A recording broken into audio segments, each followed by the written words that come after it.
ராசி என்பவர்களுக்கு இந்த மார்கழி மாதம் எத்தகைய சாதகமான பலன்களை தரப்போகுது, எத்தகைய பாதக பலன் தரப்போகுதுன்னு பார்ப்போம்.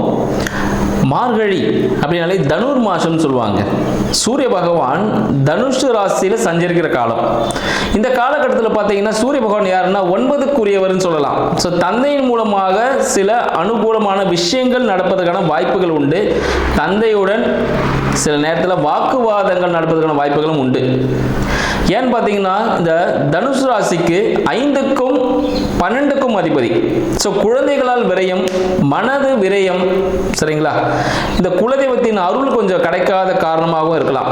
அதனால தந்தை ஸ்தானத்தில் இருப்பவங்க கூட பார்த்தீங்கன்னா சில வாக்குவாதங்கள் ஏற்பட வாய்ப்புகள் உண்டு. அவங்க கிட்ட நம்ம பணிஞ்சு போகும்பொழுது அதுவே நம்மளுக்கு சாதகமாக மாறக்கூடிய வாய்ப்புகளும் உண்டு. 12ஆம் அதிபதி, சரிங்களா? 12ஆம் அதிபதி செவ்வாயும் கூடவே இருக்கிறார். அப்ப என்னன்னு பார்த்தீங்கன்னா ரத்தம் சம்பந்தப்பட்ட உறவு முறைகள் மூலமாக சில இழப்புகள், சில விரயங்கள் ஏற்படுவதற்கான வாய்ப்புகள் உண்டு. மேலும் பார்த்தீங்கன்னா இவனோட 1க்கும் 4க்கும் அதிபதி 7ல் இருக்கார். மனைவியின் மூலமாக வீடு, வண்டி, வாகனம் அமைவதற்கான வாய்ப்புகள் இந்த தனுசு ராசி என்பவர்களுக்கு இந்த மார்கழி மாதத்தில் ஏற்படக்கூடிய ஒரு வாய்ப்பு இருக்கு.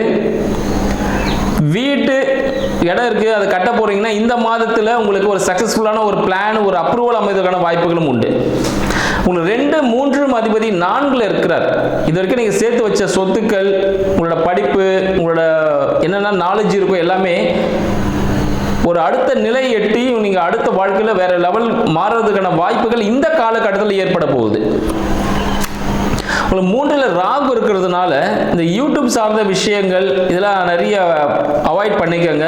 ஆனால் கரடுமுரடான ஒரு படங்கள் பார்க்குறது, ஒரு ஆக்ஷன் மூவிஸ் பார்க்குறதெல்லாம் உங்களுக்கு ரொம்ப பிடிச்சிருக்கும். பட் இதெல்லாம் கொஞ்சம் அவாய்ட் பண்ணிங்கன்னா நல்லா இருக்கும். புதிய முயற்சிகள், அரசாங்கத்திற்கு புறம்பான புதிய முயற்சிகள் எதுவும் ஈடுபட வேண்டாம். அது ஆபத்தை தான் கொடுக்கும். தனுசு ராசி நண்பர்களுக்கு அது ஒரு ஆபத்தை கொடுக்கக்கூடிய ஒரு விளைவாக இருக்கும். உங்களுக்கு இஎன்டி சம்பந்தப்பட்ட விஷயங்கள் எதனா ப்ராப்ளமா இருந்துச்சுன்னா இப்போ அது கியூர் ஆகிறதுக்கான ஒரு வாய்ப்புகள் உண்டு. தோல் சார்ந்த விஷயத்தில் ஒரு சிறிய ஒரு பிரச்சனைகள் ஏற்படலாம். ஸ்கின் அலர்ஜி எதனா ஏற்படுறதுக்கான வாய்ப்புகள் உண்டு. இந்த ஆயில் ஐட்டத்தில் கண்டிப்பாக நீங்கள் தவிர்த்திடணும். உங்களோட 6க்கும் 11க்கும் அதிபதி, 6க்கும் 11க்கும் அதிபதி உங்களுக்கு 12ல் இருக்கிறார். அப்ப இதுவரை இருந்த பிரச்சனைகள், உடல் உபாதைகள், வயிறு சார்ந்த பிரச்சனைகள்லாம் ஒரு முடிவுக்கு வரப்போகுது. ஒரு மருத்துவ தீர்வின் மூலமாக, சரிங்களா? மருத்துவ தீர்வின் மூலமாக உங்களுக்கு ஒரு விடிவு காலம் வரப்போகுதுன்னு சொல்லலாம். ஆனால் மருத்துவ உபாதைகள் ஏற்படும் பொழுது அதுக்கு தேவையான மருத்துவத்தை எடுப்பது மிகவும் சிறந்தது. ஆயுர்வேதம் எடுத்துக்கோங்க, தனுசு ராசி நண்பர்களுக்கு மிக சிறப்பாக இருக்கும் இந்த காலகட்டத்தில். அதுக்காக ஒரு செலவு செய்யும் பொழுது உங்களுக்கு 6க்கு 11, சரிங்களா? சுக்கிர பகவான் அவர் 12ல் இருக்கிறாரு, கூட 7ஆம் அதிபதியோடு இருக்கிறார். அப்போ மனைவிக்கு ஒரு ஏதாவது ஒரு விரயம் நீங்கள் செய்யணும். மனைவியுடன் சுற்றுலா சென்று வாருங்கள். இல்லைன்னா மனைவிக்கு ஒரு வெள்ளி கொலுசு, புதன்கிழமையில வெள்ளி கொலுசு, வெள்ளியில பொருட்கள் எதுனா கொலுசுலாம் ஓட்டவர் ஏதாவது ஒரு பொருள், வெள்ளி சார்ந்த விஷயங்கள் புதன்கிழமைகளில் வாங்கி கொடுக்கிறது ரொம்ப சிறப்பு. ஏன்னா அது ஒரு இன்வெஸ்ட்மெண்ட் மாதிரி ஆகிடும். இல்லை ஒரு ஹியூஜ் இன்வெஸ்ட்மெண்ட், லேண்ட் எதுனா வாங்குறீங்கன்னா ஒரு ஹியூஜ் இன்வெஸ்ட்மெண்ட் நீங்கள் பண்ணலாம். இந்த மார்கழி மாதத்தில் ஒரு பெரிய ஒரு இன்வெஸ்ட்மெண்ட் உங்களுக்கு தேவைப்படும். ஒரு லேண்ட் சார்ந்த விஷயங்கள், டாக்குமெண்ட் சார்ந்த விஷயங்களில் கொஞ்சம் நல்லா செக் பண்ணிக்கோங்க. டபுள் டாக்குமெண்ட் இருக்கிறதான வாய்ப்புகள் உண்டு. அதனால் டாக்குமெண்ட் நல்லா கிளியர் பண்ணிக்கணும். யாருக்காகவும் சாட்சி கையெழுத்து போட வேண்டாம். அதனாலும் பண விரயங்கள் ஏற்படுவதற்கான வாய்ப்புகள் உண்டு. வழக்குகள் ஏற்படுவதற்கான வாய்ப்புகள் உண்டு. யாருக்கும் வாக்கு கொடுக்காதீங்க. இது நான் அது பண்ணிடுவேன், இது செஞ்சிருவேன் அப்படின்னு எதுவும் சொல்ல வேண்டாம். உங்களுக்கு 8ஆம் அதிபதி 11ல் இருக்கிறார். 8ஆம் அதிபதியான சந்திரன் 11ல் இருக்கிற அந்த காலகட்டத்தில் அப்போ மறைமுக வருமானம் கிடைக்கும். யாரெல்லாம் தனுசு ராசி நண்பர்களுக்கு மறைமுக வருமானம், ஒரு இன்வெஸ்ட்மெண்ட் என்ன பண்ணிருக்கீங்க, ஷேர் மார்க்கெட் போட்டிருக்கீங்கன்னா ஒரு நல்ல ப்ராஃபிட் கிடைக்கும் வாய்ப்புகள் உண்டு. உங்களோட 10ஆம் அதிபதியும் புத பகவான் தான். அப்ப மனைவியின் தொழில் மூலமாக ஒரு வருமானம் கிடைக்கும். மனைவியின் தொழிலில் சிறிய பிரச்சனைகள் ஏற்படும். நண்பர்கள் கூட சிறிய ஒரு அழுத்தம் ஏற்படும். கூட்டு தொழில் என்ன செஞ்சிட்டீங்கன்னா அது சிறிய ஒரு அழுத்தம், ஒரு சின்ன ஒரு லாஸ் ஏற்படுறதுக்கான வாய்ப்புகள் உண்டு. ஸோ கணக்கு வழக்கெல்லாம் கொஞ்சம் கரெக்டாக பார்த்துங்க தனுசு ராசி நண்பர்கள். இந்த மார்கழி மாதத்தில், டிசம்பர் மாதத்தில் இந்த கணக்கு வழக்கெல்லாம் கொஞ்சம் நல்லா தெளிவாக இருக்கணும். இந்த அக்கௌண்ட்ஸ் மெயின்டைன் பண்ணுறது கொஞ்சம் நல்லா கிளியராக பார்த்துங்க. இல்லை நீங்கள் கொடுக்கறது வாங்குறது எல்லாமே ஒரு கரெக்டாக ஒரு லைனில் இருக்கிறது ரொம்ப நல்லது. இல்லை புதிய வங்கி கணக்குகள் நீங்கள் தொடங்கலாம். இந்த காலகட்டத்தில் புதிய வங்கி கணக்குகள் தொடங்கி ஒரு டெபாசிட் அமௌண்ட் போட்டிங்கன்னா அது நல்ல ஒரு ரிட்டர்ன் கொடுக்கும் உங்களுக்கு. அந்த விஷயங்கள் உங்களுக்கு சாதகமாக இருக்கும். குழந்தை பாக்கியத்துக்காக தயங்கி கொண்டிருக்கும், சரிங்களா, குழந்தையே இல்லைன்னு சொல்லிட்டு ரொம்ப தயக்கமாக இருப்பீங்க. இந்த காலகட்டத்தில் தனுசு ராசி அன்பர்களுக்கு 5ஆம் அதிபதியும் செவ்வாய் தான், 5க்கு 9ல் இருக்கிறார், ராசியிலே இருக்கிறார். அப்போ குழந்தை பாக்கியம் ஏற்படுமானா ஏற்படும்.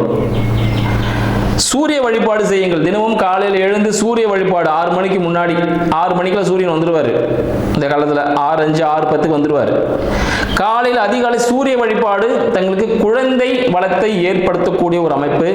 குலதெய்வ கோயிலுக்கு போயிட்டு வாங்க, சரிங்களா. குலதெய்வ கோயிலுக்கு, குலதெய்வ அருள் சிறிய பிரச்சனைகள் இருக்கு, குலதெய்வத்திற்கு அந்த கோவில் இருக்கு பாருங்க, அந்த இடத்துல ஏதாவது தேவைகள் இருக்கு, கோவில் பராமரிப்பு செலவுக்காகவோ அச்சருக்கு ஏதாவது தேவை ஏற்பட்டுச்சுன்னா அதற்கான செலவுகள் நீங்க தயங்காம எடுத்து செய்யுங்க. அதுக்கான பலன் உங்களுக்கு தேடி வரும். குலதெய்வ கோவில் வழிபாடு செய்ய வேண்டியது மிக மிக அவசியம். அந்த இடத்துல போகும்போது சில நேரத்தில் உங்களுக்கு மனசு சஞ்சலப்படக்கூடிய ஒரு விஷயங்கள் ஏற்படும். மனசுல சில நேரத்தில் ஒரு கஷ்டங்கள் கூட ஏற்படுறதுக்கான வாய்ப்புகள் உண்டு. அதனால குலதெய்வ வழிபாடு செஞ்சுதான் ஆகணும். குழந்தைகளை யாரையும் துன்புறுத்தாதீங்க. குழந்தைகளுக்கு தேவையான பொருளை வாங்கி கொடுத்துருங்க. உங்க குழந்தைகளுக்கு ஏதாவது பொருட்கள் வேணும்னாலும் அதை வாங்கி கொடுத்துருங்க. ஏன்னா 5க்கும் 12க்கும் அதிபதி செவ்வாய் பகவான் லக்னத்திலே இருக்கார். ஸோ குழந்தை பேரில் ஒரு இன்வெஸ்ட்மெண்ட், ஒரு FD போட்டு வைக்கிறது, இது போல விஷயங்கள்லாம் பண்ணீங்கன்னா ரொம்ப சக்ஸஸ்ஃபுல்லாக இருக்கும். தொழில் எடுத்துக்கிட்டா 10ஆம் பாகம் புதன் தான் வர்றார்.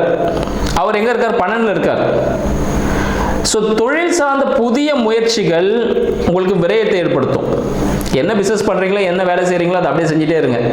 அங்க புதுசா எதுவும் பண்ண வேண்டாம். அது விரயமாக மாறக்கூடிய ஒரு காலகட்டம். இல்ல நீங்க வெளிநாடு போறீங்களா, தாராளமா போகலாம். கடல் சார்ந்து நீங்க வாணிபம் செய்ய போறீங்க, தாராளமா செய்யலாம். ஒரு இம்போர்ட் எக்ஸ்போர்ட் பண்றீங்கன்னா தாராளமா செய்யலாம். இல்ல நீங்க ஒரு ஸ்டேட் விட்டு மாறி போறீங்க, ஒரு கண்ட்ரியை மாறி போய் வேலை செய்றீங்கன்னா ரொம்ப சக்சஸ்ஃபுல்லான ஒரு அமைப்பு ஏற்படும்.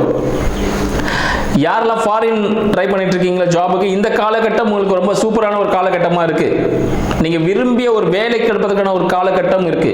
ஸோ வீசாலாம் ரெடி பண்ணிடுங்க, சக்சஸ்ஃபுல்லான ஒரு அமைப்பு ஏற்படுத்தும். உங்களோட உடல் ஆரோக்கியம் மிக முக்கியம்.